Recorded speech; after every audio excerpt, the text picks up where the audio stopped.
तो देखो भाई इंपॉर्टेंट टॉपिक है हमारा सेल डिवीजन, इससे क्वेश्चन आते हैं, है ना। कोशिका विभाजन, कोशिका कैसे विभाजित होकर के अपना काम करती है वो हमको पढ़ना है आज। देखो तो सबसे पहले हम लिख लेते हैं क्या पढ़ने वाले हैं हम, cell division. Cell division Hindi में इसे कहेंगे हम कोशिका विभाजन, कोशिका विभाजन, ठीक है भाई। अब देखो जरा कोशिका क्या होती है हमें सभी को पता है ना। कोशिका के बारे में हम सभी लोग 9th-10th में, जिसका बायो नहीं भी है उसने भी पढ़ा होगा कोशिका क्या होती है ना। अब देखो हम जब छोटे से होते हैं, मतलब कि ये मान के चलिए कि जब बच्चा छोटा होता है धीरे धीरे उसकी ग्रोथ होती है। दैट मीन्स कि बच्चा छोटे से जब बड़ा होता है तो उसमें कोशिकाएं जो होती हैं, सेल्स जो होती है वो डिवाइड होकर के, विभाजित होकर के अपनी संख्या बढ़ाती है ना, अपने नंबर से बढ़ाती है और इसी तरीके से हमारी ग्रोथ होती है। हमारी हाइट जो है पहले इतनी सी थी अब इतनी हो गई है ना, या हमारी जो मसल्स है उनकी ग्रोथ होती है। तो अल्टीमेटली सब में होना क्या है, सब में होना है कि कोशिकाएं जो हैं अगर वो विभाजित नहीं होंगी तो हमारी ग्रोथ, हमारी वृद्धि, हमारा विकास हो पाएगा क्या, नहीं हो पाएगा, ठीक है। तो देखो कोशिका जो है उसकी जो एज की अगर हम बात करें कि एक कोशिका कितने समय तक जीवित रहती है, एक कोशिका केवल 24 आवर्स, कितने, एक दिन, मैक्सिमम एक दिन तक वो जीवित रहती है। उसी दौरान उसे अपना काम भी करना है, नई कोशिका भी बनाना है और फिर वो डेड हो जाती है, मर जाती है, ठीक है। तो एक चीज तो अब देखो होता क्या, हमारे शरीर के अंदर लाखों करोड़ों कोशिकाएं है ना, बिलियंस ट्रिलियंस सेल्स हैं।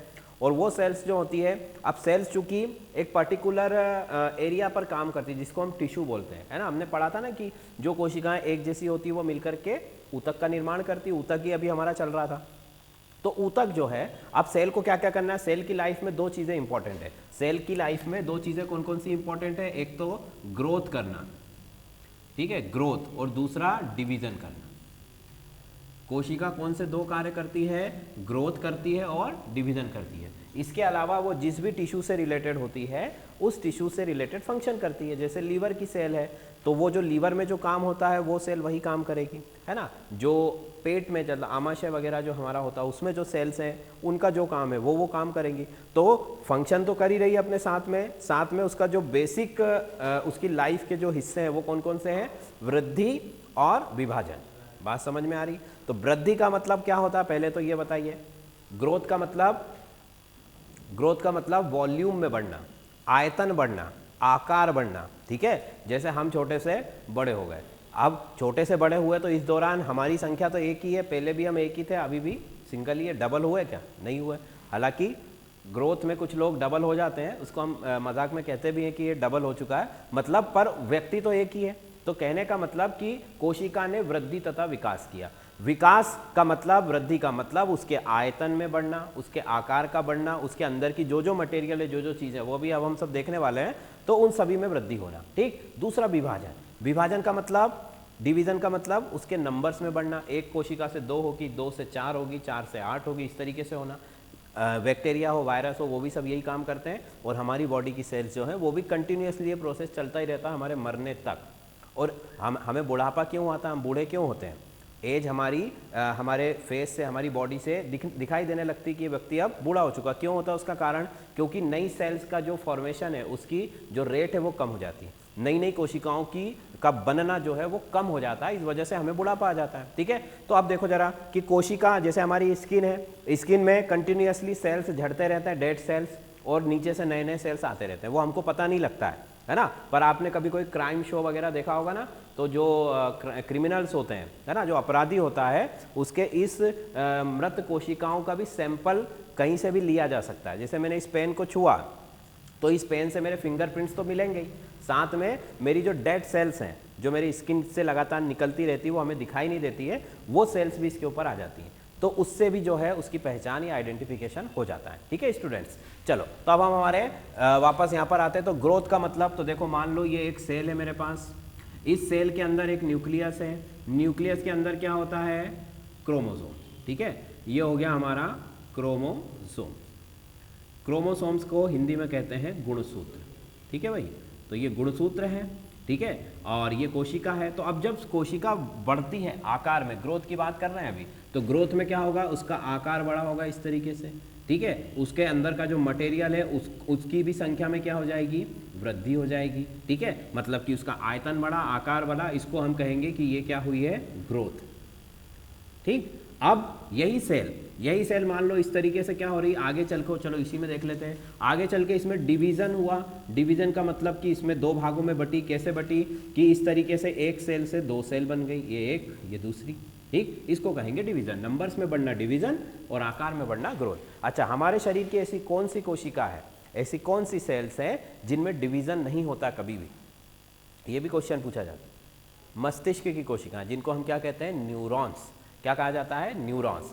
तंत्रिका कोशिकाएं या न्यूरॉन्स ऐसी कोशिकाएं हैं जिनमें कभी भी विभाजन नहीं होता, वो संख्या में कभी नहीं बढ़ेंगी, है ना। मतलब अगर आपको बचपन में आपके मस्तिष्क में या माइंड में 20 न्यूरॉन्स है तो मरते दम तक वो 20 ही रहने वाले हैं, वो 20 से 21 नहीं होंगे। उनकी आकार भले ही बढ़ जाएगा, बचपन में वो इतने से थे, जैसे जैसे आप बड़े होगे तो उनका साइज बढ़ता जाएगा, वो भी बड़े हो जाएंगे, पर संख्या बढ़ेगी क्या, नहीं।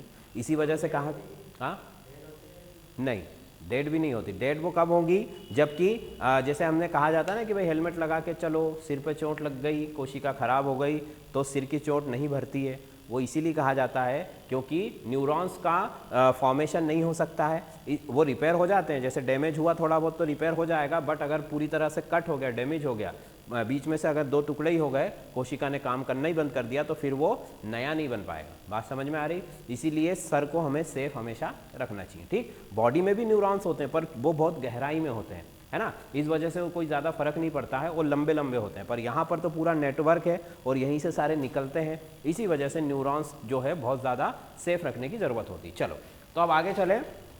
तो सबसे पहले हमने कहा कि भाई ग्रोथ और डिवीज़न। अब ग्रोथ की तो अभी हम बात नहीं कर रहे हैं, अभी आज हम बात किस पर करने वाले हैं, डिवीज़न के ऊपर। तो देखो डिवीज़न जो है, सबसे पहले कोशिका में डिवीज़न को अगर हम कैटेगराइज करें, उसको विभाजित करें, तो ये कितने भागों में इसको कर सकते हैं। तो डिवीज़न जो होता है, सेल डिवीज़न, उसकी दो फेज होती है। एक होती है आई फेज। कौन सी फेज, आई फेज। एक होती है एम फेज, ठीक। आई फेज का पूरा नाम है इंटरफेस। कौन सी फेज, इंटरफेस, ठीक। और एम फेज का पूरा नाम कौन सा है, माइटोटिक फेज। कौन सी फेज, माइटोटिक फेज। अब स्टूडेंट्स हिंदी में इनका नाम नहीं है, आपको इंग्लिश हिंदी वालों को भी ऐसे ही पढ़ना पड़ेगा, ठीक है। तो ये हो गया, मतलब कि कोशिका का जो विभाजन है वो मुख्य रूप से दो अवस्थाओं में, है ना, मैं बोल रहा हूँ आपको, दो प्रावस्थाओं या दो स्टेट में पूर्ण होता है। पहला होती है इंटरफेस और दूसरी कौन सी है, होती है एम फेज। इतनी बात सबको समझ में आ गई, ठीक है। अब एक एक करके हम देखेंगे कि इंटरफेस में क्या होता है और एम फेज में क्या होता है, दोनों चीज़ों को देखेंगे। तो देखो इंटरफेस का मतलब क्या है।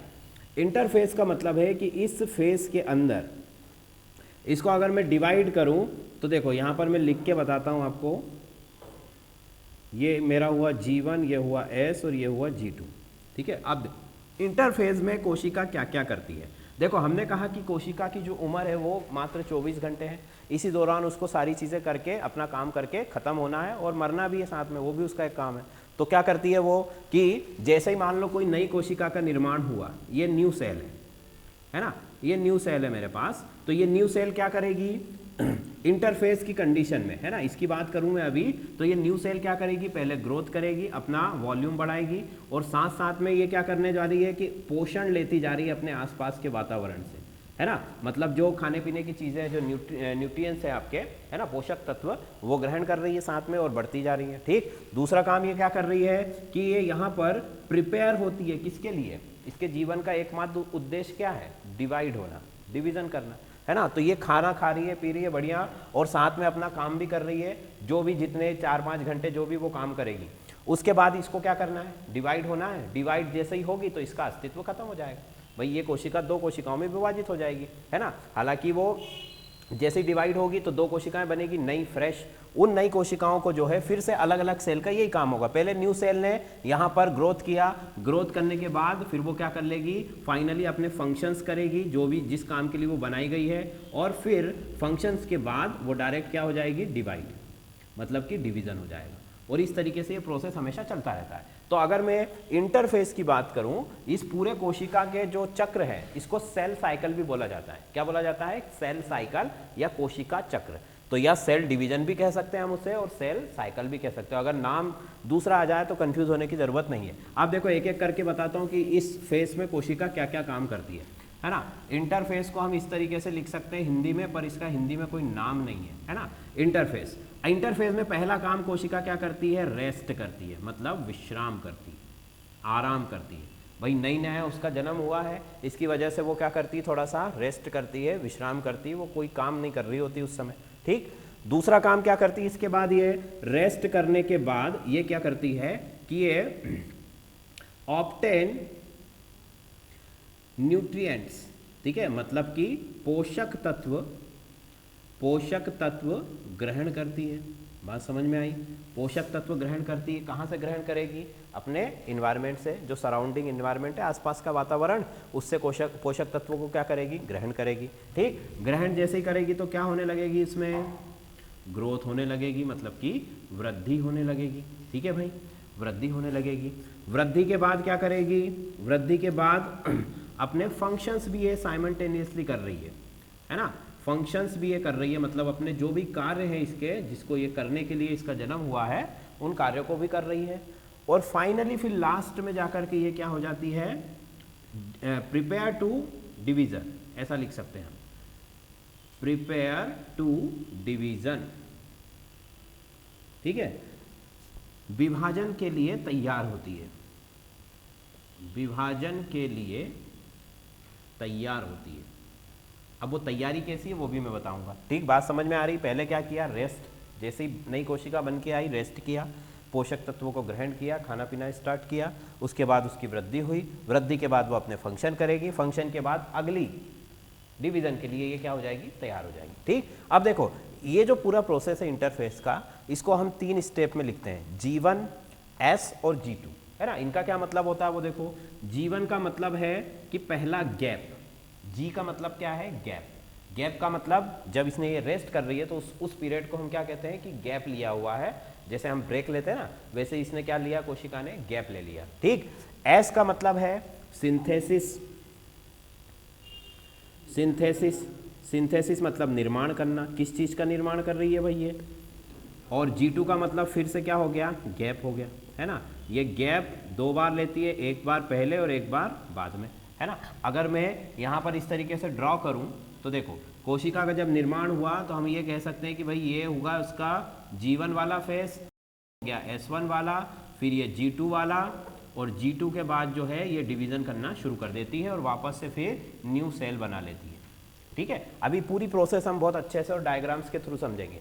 अभी आप ये समझो कि G1 का मतलब रेस्ट करना, कोशिका विश्राम कर रही है। S का मतलब सिंथेसिस, सिंथेसिस क्या कर रही है वो देखो सिंथेसिस क्या करती है कोशिका अपने अंदर, हमने कहा ना अभी कि ये विभाजन के लिए तैयार हो रही है। किसके लिए तैयार हो रही है, विभाजन के। तो विभाजन के लिए तैयार कैसे होती है, देखो विभाजन होता है तो क्या होता है उसको समझो पहले, कि जैसे मान लो ये कोशिका है, इस कोशिका में एक न्यूक्लियस है ना, एक न्यूक्लियस है, एक माइटोकॉन्ड्रिया है, एक राइबोसोम है, इस तरीके से सारी चीजें एक एक हैं अभी तो इसके पास।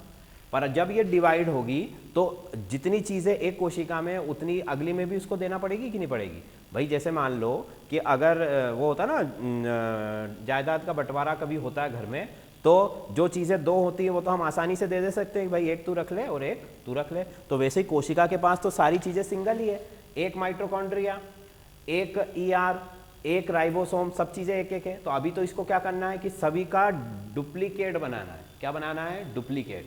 तो जितने भी सेल्स ऑर्गन है, जितने भी सेल ऑर्गन है ना, कोशिका के जो अंग होते हैं अंदर के, है ना, अलग अलग अंग हम सबने पढ़े हैं कोशिका के अंदर, उन सारे अंगों का ये क्या करेगी, डुप्लीकेट बनाएगी। 2 माइटोकॉन्ड्रिया बनाएगी, है ना, ताकि दोनों सेल में एक एक जा सके।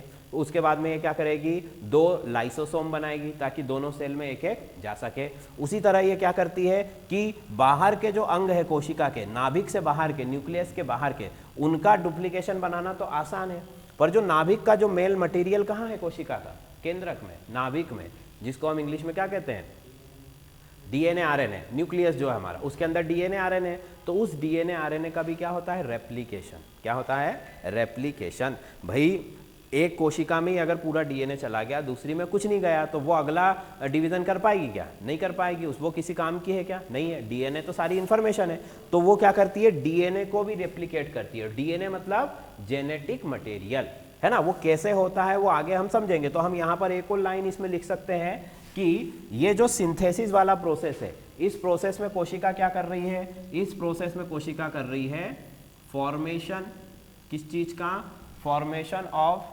सेल ऑर्गन, ठीक है, formation of cell organ duplicates सारे, ठीक। दूसरा काम ये क्या कर सकती है कि जो जेनेटिक मटेरियल है आपका उसको भी क्या कर रही है, रेप्लिकेट कर रही है। मतलब कि मैं यहां लिख सकता हूं कि डीएनए एंड आरएनए, ठीक है, इसका भी ये फॉर्मेशन या रेप्लिकेशन करती है। रेप्लिकेशन का हिंदी में मतलब होता है, ठीक है, रेप्लिकेशन को हिंदी में क्या कहते हैं भाई, हम इसको कह सकते हैं कि क्लोन बनाना एक तरीके से, है ना, मतलब हाँ, प्रतिकृति बनाना। क्या बनाना, प्रतिकृति, जैसे फोटोकॉपी होती है ना, प्रति बोलते हैं ना, उसी को प्रतिकृति का मतलब रेप्लिकेट कर दिया उसने उसको। उसका प्रॉपर जो वर्ड है वो क्या होता है, अनुलेखन और अनुमापन, ये दो वर्ड्स हम इसमें पढ़ेंगे। तो ये अनुमापन है, ठीक। इतनी बात समझ में आ गई कि कोशिका क्या कर रही है सिंथेसिस वाले पीरियड में, ये सारी चीजें कर रही है, ठीक है। फिर G2 आया, मतलब जब कोशिका ने अपने आप दो माइटोकॉन्ड्रिया बना लिए, न्यूक्लियस का जो पूरा मटेरियल है उसको भी रेप्लिकेट कर लिया, सब कुछ कर लिया, उसके बाद भी कोशिका फिर थोड़ी देर क्या करती है, रेस्ट करती है।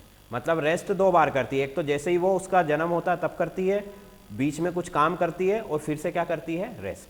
उसके बाद फिर वो क्या करेगी, डिवीजन करेगी। बात समझ में आ गई। तो डिवीजन के लिए एनर्जी चाहिए होती है, इसीलिए सेल जो होती है वो रेस्ट करती है ताकि एनर्जी कलेक्ट कर सके और फिर डिवाइड आसानी से हो जाए बिना किसी प्रॉब्लम के। तो बात समझ में आई। कोशिका का विभाजन दो तरीके से होता है, एक तो होता है आई फेस मतलब इंटरफेस, और दूसरा है एम फेस मतलब कि माइटोटिक फेस। कौन सा फेस है, माइटोटिक।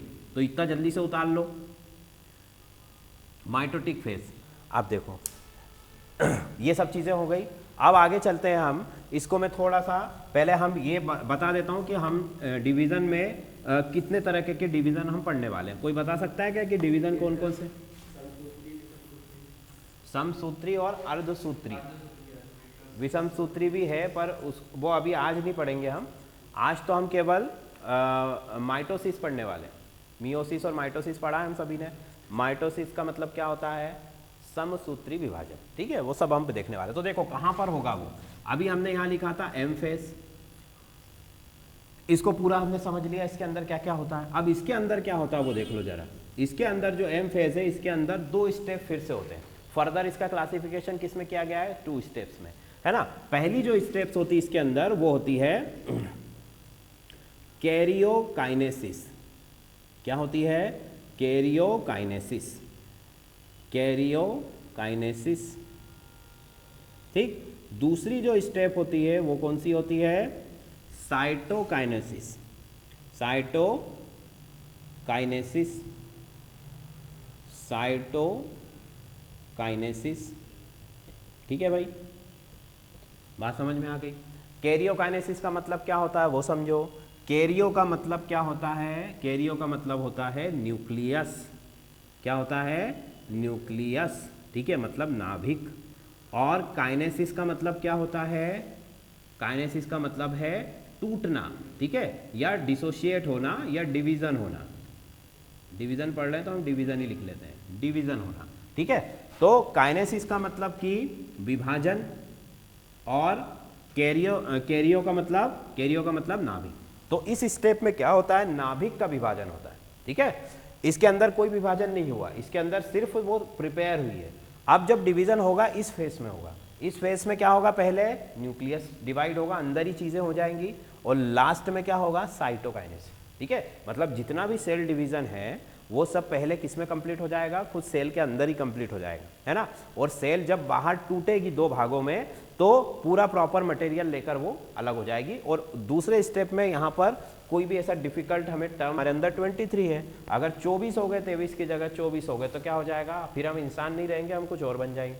बात समझ में आ रही, इसी से हमारी पहचान है। तो ये देखो, अब समसूत्री का मतलब कि समान सूत्र, मतलब गुणसूत्र की संख्या समान होनी चाहिए, किसमें, उसकी पुत्री कोशिकाओं में, डॉटर सेल्स में। भाई माइटोसिस जो है डिवाइड होकर कितनी सेल्स बनाती है, माइटोसिस के थ्रू अगर सेल डिवाइड हो रही है तो कितनी सेल्स बनाएंगी, ये देखो, ये 23 नोट कर लेना, है ना। अब देखो जरा, माइटोसिस को मैं शॉर्ट में बताते जा रहा हूँ। पहले मान लो ये मेरे पास सेल है, सेल के अंदर मेरे पास न्यूक्लियस है, न्यूक्लियस जो है पहले ग्रोथ करेगा, ग्रोथ करने के बाद बड़ी सेल बनाएगा।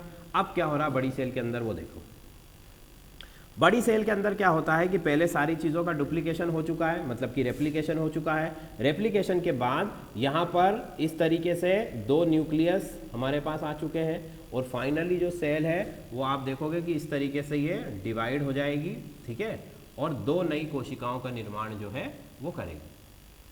ठीक, तो समसूत्री विभाजन का मतलब क्या हुआ कि इस सेल के पास 46 क्रोमोसोम थे। कितने क्रोमोसोम थे? 46। ये जो सेल जब बड़ी हुई, जब इसने सारी चीज़ों को रेप्लिकेट किया, डुप्लीकेट्स बनाए, तो इसमें क्रोमोसोम्स का नंबर कितना हो जाएगा बताओ जरा। इसमें डबल होंगे ना। अब हमने अभी तो कहा कि सब चीज़ों को हाँ रेप्लिकेट कर रही है वो, तो 46 को भी डबल करेगी ना वो, क्योंकि 46 तो एक ही सेल में जाएंगे। अगर इसी में पूरे 46 चले गए तो इसमें क्या बचेगा फिर, तो इसीलिए क्या कर रही है सेल, सारी चीज़ों के साथ इसको भी रेप्लिकेट करेगी। तो 46 का डबल कितना होगा? 92। मतलब ये जो सेल जब ग्रोथ किया इसके अंदर कितने क्रोमोसोम्स होंगे? 92। 92 जब डिवाइड होगा तो 46 इसमें चला जाएगा, 46 इसमें चला जाएगा। मतलब क्या निकाला इसका हमने? मतलब ये निकाला कि भाई जहाँ से कोशिका जो है वो शुरू हुई थी, है ना, कोशिका जब विभाजन करना शुरू किया था उस समय उसके पास जितने भी क्रोमोसोम थे उसकी पुत्री कोशिकाओं में, डॉटर सेल्स में भी उतने ही क्रोमोसोम थे। बात समझ में आ रही? यहाँ पर 46 थे और यहाँ पर भी दोनों में क्या है? 46। कहने का मतलब कि ये समसूत्री हो गया। इसमें गुणसूत्रों की संख्या में कोई परिवर्तन हुआ क्या? नहीं हुआ। क्लियर इतनी बात? ठीक, तो मतलब कि माइटोसिस में अगर मैं बोलना चाहूँ तो लिख लो फटाफट कि माइटोसिस, सबसे पहली चीज माइटोसिस में क्या होता है कि नंबर ऑफ क्रोमोसोम्स का जो नंबर होता है वो चेंज नहीं होता है। ठीक है, पहली चीज जितने पेरेंट सेल में है, और ये डायग्राम भी बना लेना, पेरेंट सेल में जितने क्रोमोसोम थे उतने ही क्रोमोसोम कितने हैं डॉटर सेल में भी होंगे। ठीक है, पुत्री कोशिकाओं में भी उतने ही क्रोमोसोम होंगे और जितने की यहां मात्र कोशिका में थे। ठीक, तो पहली लाइन ये लिख सकते हैं हम कि माइटोसिस मतलब कि समसूत्री विभाजन में गुणसूत्रों की संख्या में परिवर्तन नहीं होता है। ठीक है, number of chromosomes could not change in mitosis. ठीक, अगली चीज कि माइटोसिस होता कहां पर है? कोशिका में तो होता है, पर कोशिकाएं हमारे बॉडी में 2 तरीके की होती है। ठीक है, कौन कौन सी होती बता सकते हो क्या? एक होती है सोमेटिक सेल्स। कौन सी सेल्स? अच्छा इसको लिख लो पहले, फिर वो भी मैं बता दूंगा। ये पूरा हो गया। डायग्राम रफ बनाते चलना फटाफट, है ना, क्योंकि डायग्राम से पिक्चर क्लियर हो जाएगा। चलो देखो, दूसरी चीज मैंने कहा कि माइटोसिस जो है वो सोमेटिक सेल में होता है। कौन सी सेल में होता है? Somatic cell. सोमेटिक सेल का क्या मतलब है वो बताता हूं। यहां पे हम दूसरी लाइन लिख सकते हैं कि ये सोमेटिक सेल के अंदर होता है। सोमेटिक सेल का मतलब क्या? सोमेटिक सेल को अगर मैं हिंदी में कहूं तो कार्य की कोशिका। कौन सी कोशिका? कार्य की कोशिका इसको कहते हैं। मतलब कि हमारे शरीर में 2 तरीके की कोशिकाएं, एक होती जर्मिनल और एक होती सोमेटिक। जर्मिनल का मतलब जो स्पर्म और ओवम को प्रोड्यूस करती है। ठीक है, अंडाणु और शुक्राणु, इनको क्या कहा जाता है कि ये जर्मिनल सेल है। मतलब कि जर्मिनल सेल को हम अगर हिंदी में बोला चाहें तो क्या बोलेंगे कि जनन कोशिकाएं। इन कोशिकाओं की वजह से जो है रिप्रोडक्शन होता है, आगे होता है कि नहीं होता है? नेक्स्ट जनरेशन इन्हीं से बनेगी, स्पर्म और ओवम से। परंतु बाकी की जो कोशिकाएं हैं उनको हम क्या कहेंगे? उनको छोड़कर सोमेटिक सेल। वो सब अपने अपने कार्य करने के लिए जो है इनका निर्माण होता है। जैसे न्यूरॉन का काम है मैसेज को ले जाना, है ना, लीवर की कोशिकाओं का काम है लीवर के काम करना, पेट की कोशिकाओं का काम है वो पेट का काम करेंगी, हाथ का हाथ करेंगी, इस तरीके से। तो सोमेटिक सेल का मतलब कि शरीर की वे कोशिकाएं जो अपने पर्टिकुलर फंक्शंस को जो है परफॉर्म करती है, अपने विशिष्ट कार्यों का संपादन करती है। परंतु जर्मिनल सेल, जनन कोशिकाएं किसे कहेंगे? जो कोशिकाएं जनन में मदद करती हैं, आगे जो रिप्रोडक्शन करेंगी आगे, उनको क्या कहेंगे? जनन सेल। ठीक है, तो ये हो गया सोमेटिक सेल। तो माइटोसिस में 2 चीजें अभी तक हमने देखी कि जब पुत्री कोशिकाओं की जो संख्या होती है वो कितनी होगी? इसमें 2 कोशिकाएं बनेंगी विभाजन होने के बाद। दूसरा, ये कौन सी कोशिका में होगा? सोमेटिक सेल में होगा। ये बातें पूछी जाती इसलिए ध्यान रखना है हमको, है ना। तो सोमेटिक सेल और 2 कोशिकाएं, इतनी बात क्लियर। चलो इसके बारे में फिर डिटेल में उधर बात करेंगे हम। अर्धसूत्री विभाजन की बात करो। अब अर्धसूत्री विभाजन के बेसिक कैरेक्टरिस्टिक्स क्या हो गए, बेसिक जो उसके गुणधर्म है वो क्या हो जाएंगे कि पहली चीज तो अर्धसूत्री में कोशिकाओं की संख्या कितनी होती है, इधर देखो अर्धसूत्री में मतलब कि मियोसिस में एक सेल से कितनी सेल बनेंगी, 4 सेल बनेंगी। कितनी बनेंगी, 4 सेल। तो मैं यहां लिख देता हूं पहले कि 4 सेल्स मतलब डॉटर सेल, पुत्री कोशिकाएं कितनी होंगी, 4। कैसे बनेंगी वो देखो, एक सेल है मेरे पास, ठीक है, उस सेल के अंदर मेरे पास न्यूक्लियस है प्रॉपर, है ना, उसके अंदर पूरा जो है मेरा जेनेटिक मटेरियल है, ये लिख दिया मैंने जेनेटिक मटेरियल, जेनेटिक, ठीक।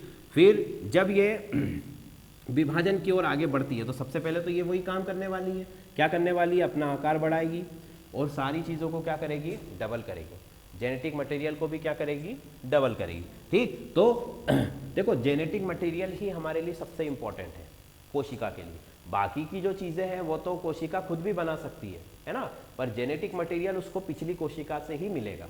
बात समझ में आ गई कि नहीं आ गई। हमारी जो कुछ कैरेक्टर्स हैं, जो हमारी पहचान होते हैं, वो हमारे जीन्स जो होते हैं वो हमारे पेरेंट्स से ही मिलते हैं। बाकी की क्वालिटीज़ तो हम इम्प्रूव भी कर सकते हैं, पर वो हम कहीं से ला सकते हैं क्या, नहीं।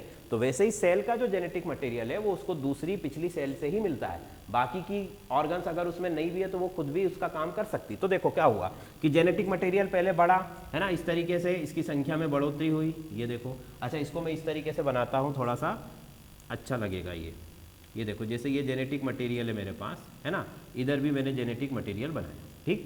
अब यहाँ पर तो ये कितने डबल हो गए, मान लो यहाँ पर 4 थे मेरे पास, इसको मैं 4 बना देता हूँ यहाँ पर, ये देखो ये 4 थे मेरे पास जेनेटिक मटेरियल, या 2 थे तो 2 से कितने हो गए, अब 4 हो गए। इतनी बात क्लियर। जब ये डिवाइड होगी तो अब ये डिवाइड कितनी भागों में होगी, 4 भागों में। तो बताओ जरा एक भाग में कितना पोर्शन जाएगा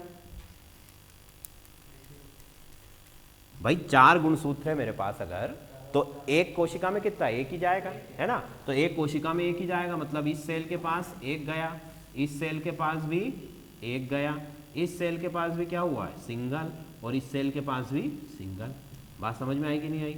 तो देखो क्रोमोसोम्स तो हमेशा जोड़ी में होते हैं, क्या होते हैं, जोड़ी में, पेयर में होते हैं, पर यहाँ पर सबके पास कैसे हैं, सिंगल सिंगल।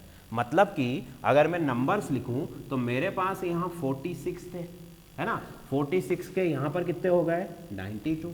पर जब ये डिवाइड हुआ तो इन सभी में कितने कितने जाएंगे, 23। मतलब 23 इसके अंदर, 23 इसके अंदर, 23 इसके अंदर और 23 इसके अंदर। माइटोसिस में क्या हो रहा था, 92 के केवल 2 ही पार्ट हो रहे थे। अब मियोसिस में क्या हो रहा है, 92 के 4 पार्ट हो गए, तो 23 एक के हिस्से में आ गए। बात समझ में आई कि नहीं आई। अब समझो कि पुत्री कोशिकाओं की संख्या 4 कौन सी कोशिकाओं में होती है ये, तो हम लिख सकते हैं जर्मिनल सेल। कौन सी सेल है ये, जर्मिनल सेल में होता है, ठीक है, जनन कोशिकाएं। हो गया, चलो देखो जरा, अब देखो जर्मिनल सेल में हो गया, हमने बता दिया। दूसरी चीज इसमें क्या हुई, जेनेटिक मटेरियल, गुणसूत्र जो होता है वो जोड़ी में होता है हमेशा, पर इनके पास क्या है, सिंगल सिंगल है ना। सिंगल सिंगल क्यों है, उसका रीजन कोई बताएगा क्या।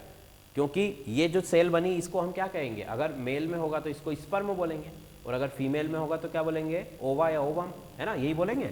मेल में अगर ये हुआ तो मेल में इसको हम बोल देंगे कि ये स्पर्म है, मतलब शुक्राणु है ना। और अगर फीमेल का बोलेंगे तो क्या बोलेंगे, अंडाणु है, मतलब कि ओवम है ना, या ओवा या ओवम भी बोलते हैं इसे, अंडाणु। ठीक है भाई, इतनी बात समझ में आ गई।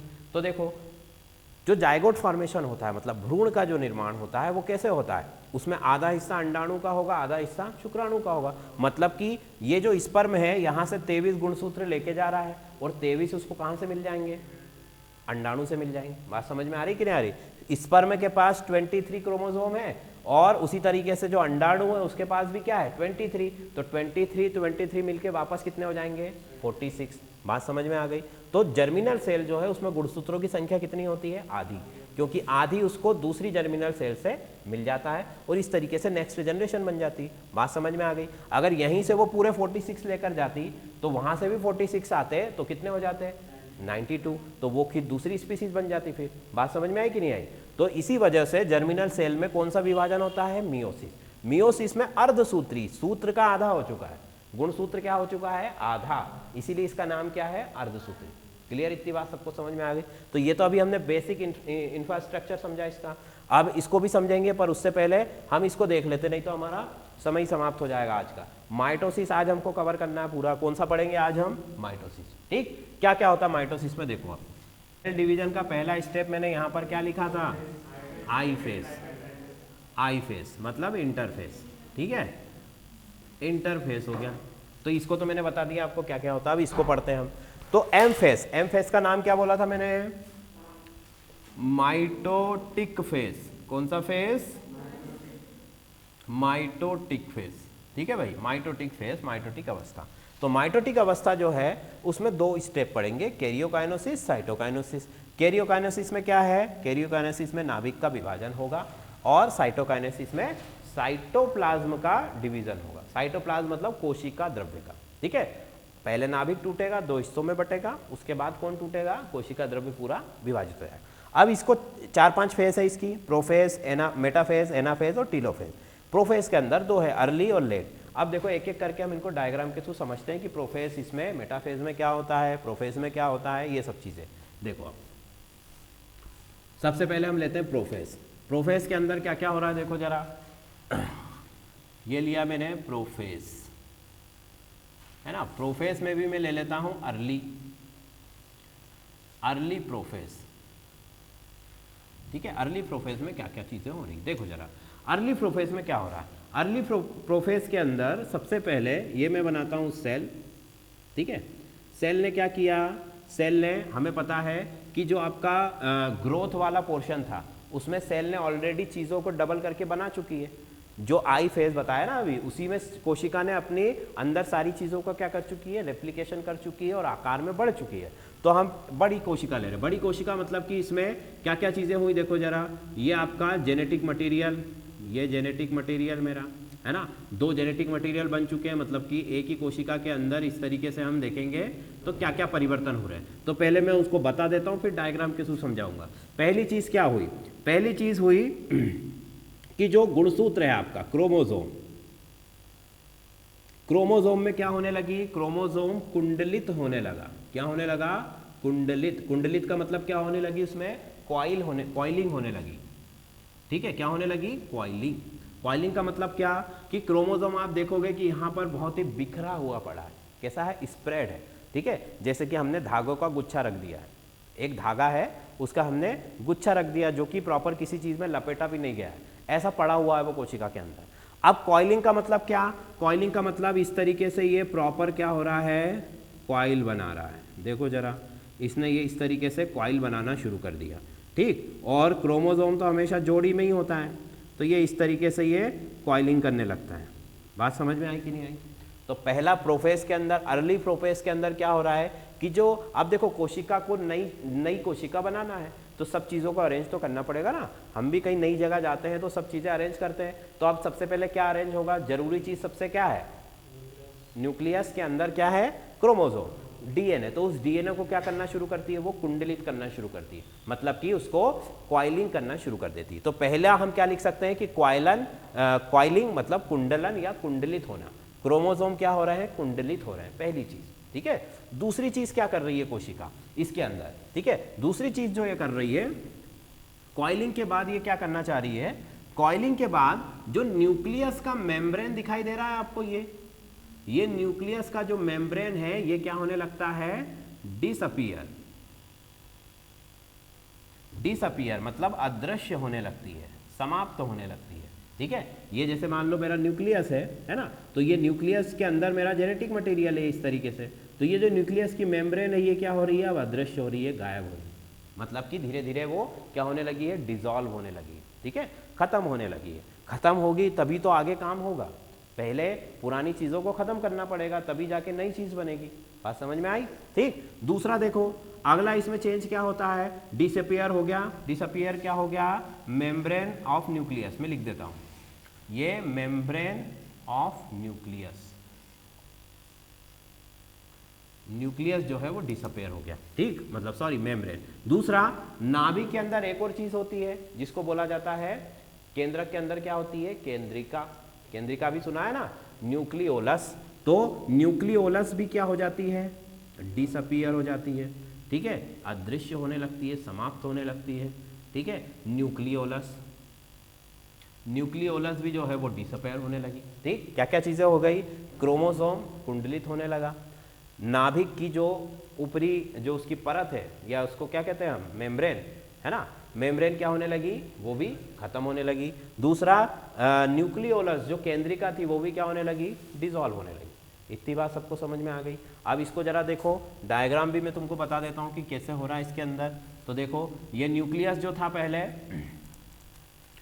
अब न्यूक्लियस में ये देखो, ये यहाँ पर हमारा जेनेटिक मटेरियल है जो वो इस तरीके से कुंडलित होने लगा, है ना, ये जेनेटिक मटेरियल कुंडलित होने लगा, पर उसके चारों तरफ जो नाभिक की जो मेम्ब्रेन थी परत, वो क्या होने लगी, डिसॉल्व हो रही। ये डैश डैश बनाने का मतलब क्या हुआ कि वो डिसॉल्व हो रही है, ठीक। ये नीचे की तरफ वाला, क्योंकि एक ही सेल के अंदर दो नाभिक बन रहे हैं, ध्यान रखना है ना, तो ये दोनों की जो परत है वो गायब हो गई। फिर जो हमारा सेंट्रियोल था ये भी क्या हो गया है, गायब हो गया है। बात समझ में आ गई। इतनी चीजें किस में हो गई भाई, इतनी चीजें किस में हो गई, अर्ली फेज, ठीक। अच्छा, फिर दूसरा देखो, अगली फेज जो है, अगली फेज में क्या होगा, ये नोट कर लिया सबने, कर लो जल्दी से नोट। फिर अगला देखते हैं हम, अर्ली प्रोफेज के बाद लेट प्रोफेज। लेट प्रोफेज में क्या क्या होगा, चलो मैं जब तक डायग्राम बना देता हूं। लेट प्रोफेज में क्या होने वाला है, अब देखो कि लेट प्रोफेज में जो है यहां पर इस तरीके से नाभिक तो जो है मेम्ब्रेन तो गायब हो ही रही है, ठीक है, इस तरीके से डीएनए जो है वो कुंडलित हो ही चुका है ना। चलो फिर इसके बाद जो हमारा लेट प्रोफेज है उसके अंदर क्या होता है, उसके अंदर जो है हमारा एक और ऑब्जेक्ट होता है सेंट्रियोल। क्या होता है, सेंट्रियोल। सेंट्रियोल नहीं, केंद्रिका को न्यूक्लियोलस बोलते हैं। सेंट्रियोल का मतलब होता है तारिकाएं। क्या होता है हिंदी में इसका मतलब, तारिकाएं। अब ये क्या होती है, तारिकाएं नहीं पता।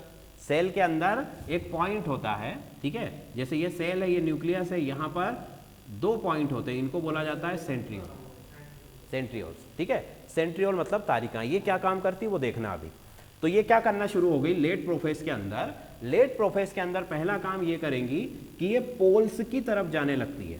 कहाँ जाने लगती है, पोल्स की तरफ, ध्रुवों की तरफ। जैसे कोशिकाएं इस तरीके से हैं तो ये सेंटर में है, तो एक तारिका इस तरफ चली जाएगी और एक कहाँ चली जाएगी, दूसरी तरफ, ठीक है, मतलब दोनों अलग अलग जगह पर चली जाएंगी, ठीक है। तो ये मैंने फिर से बनाया, ये एक तारिका पहुंच गई, ये दूसरी, और ये मेरा डीएनए रहा, है ना, जो कि इस तरीके से, और ये डीएनए रहा, ये भी इस तरीके से।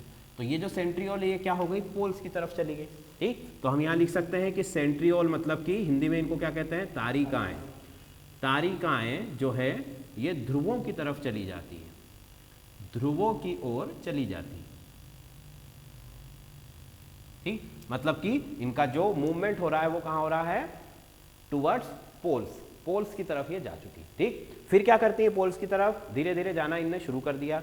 लेट प्रोफेज के अंदर ये चीज हो गई कि ध्रुवों की तरफ तारिकाएं जाने लगी हैं, ठीक।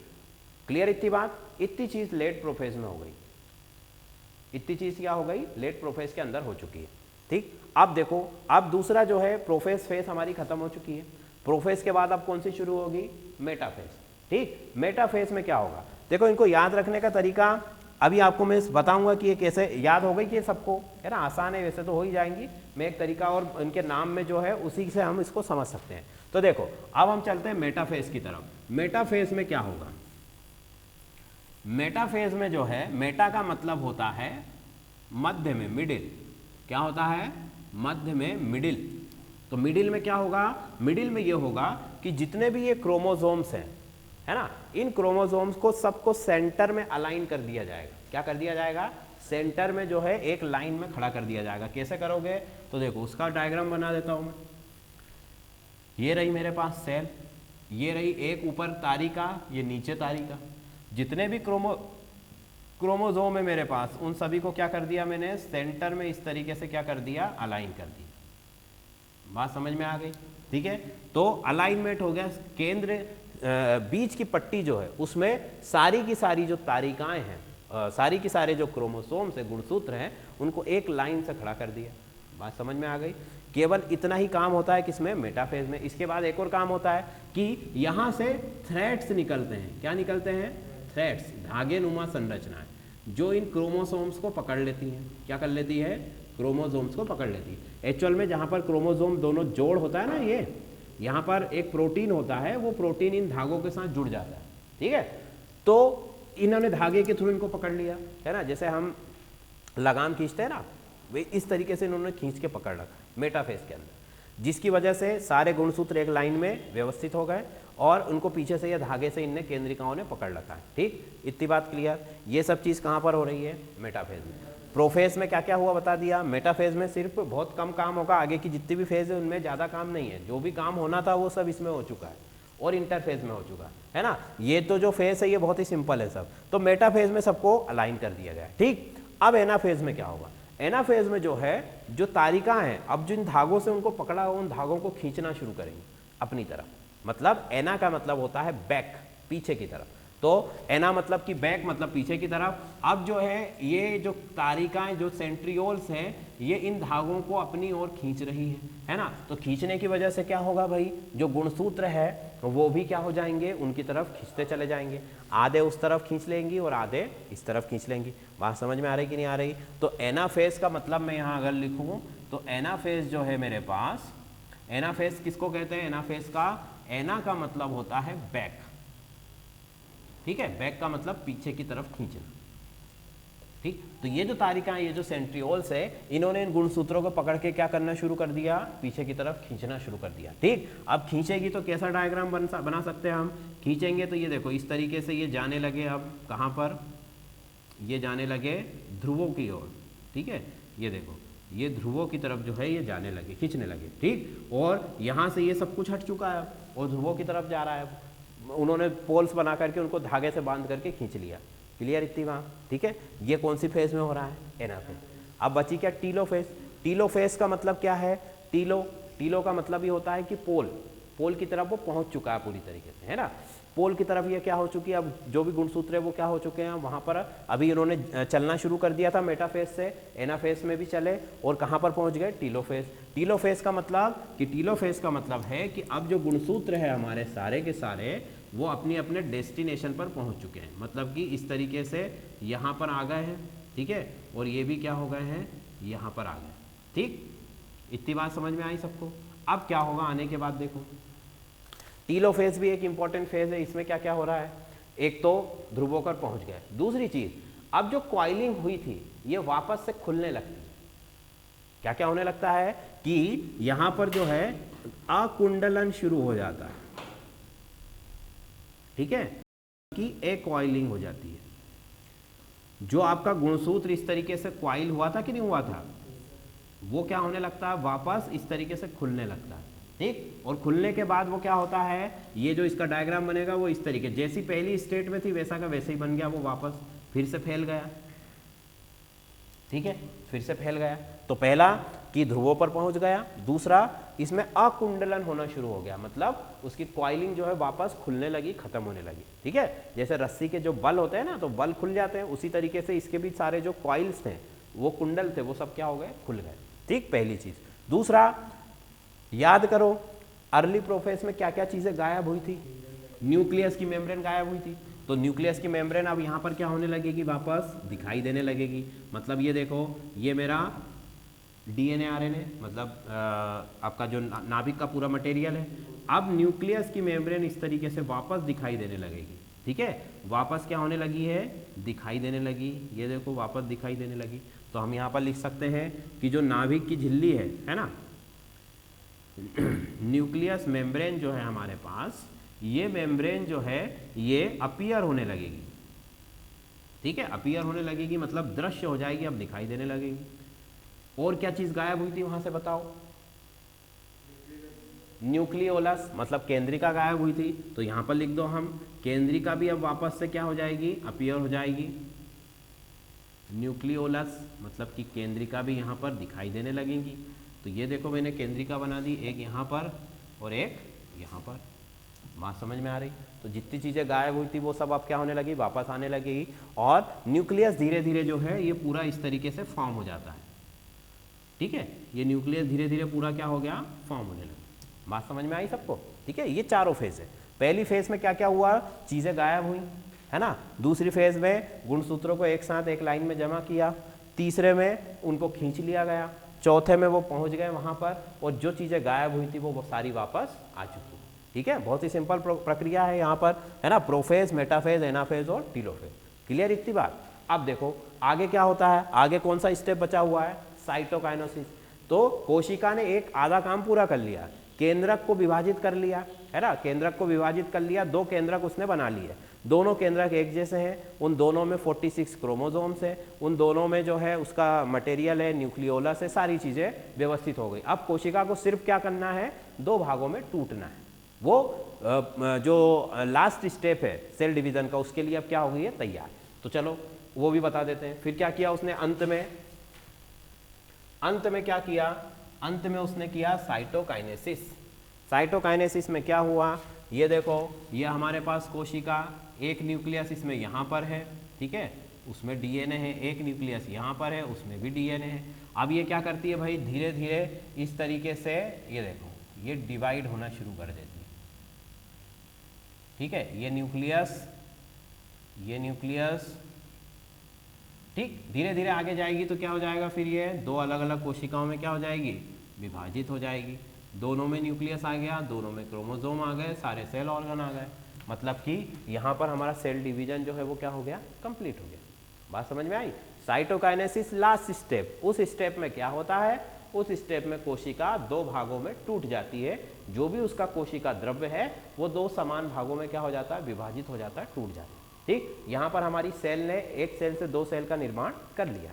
ठीक है, क्लियर इतनी बात। चलो अब देखो, ये सेल डिवीजन तो हो गया हमारा पूरा, साइटोकाइनेसिस में कुछ नहीं इसके अलावा एक और चीज़ बता दूं कि जो क्वेश्चन आता है वो एक ये भी आता है कि सेल की जो लाइफ है, उस लाइफ में सबसे लंबा पीरियड कौन सा होता है। सेल की लाइफ 24 घंटे के आसपास, उस लाइफ में सबसे लंबा पीरियड कौन सा होता है, इंटरफेस। कौन सा होता है, इंटरफेस।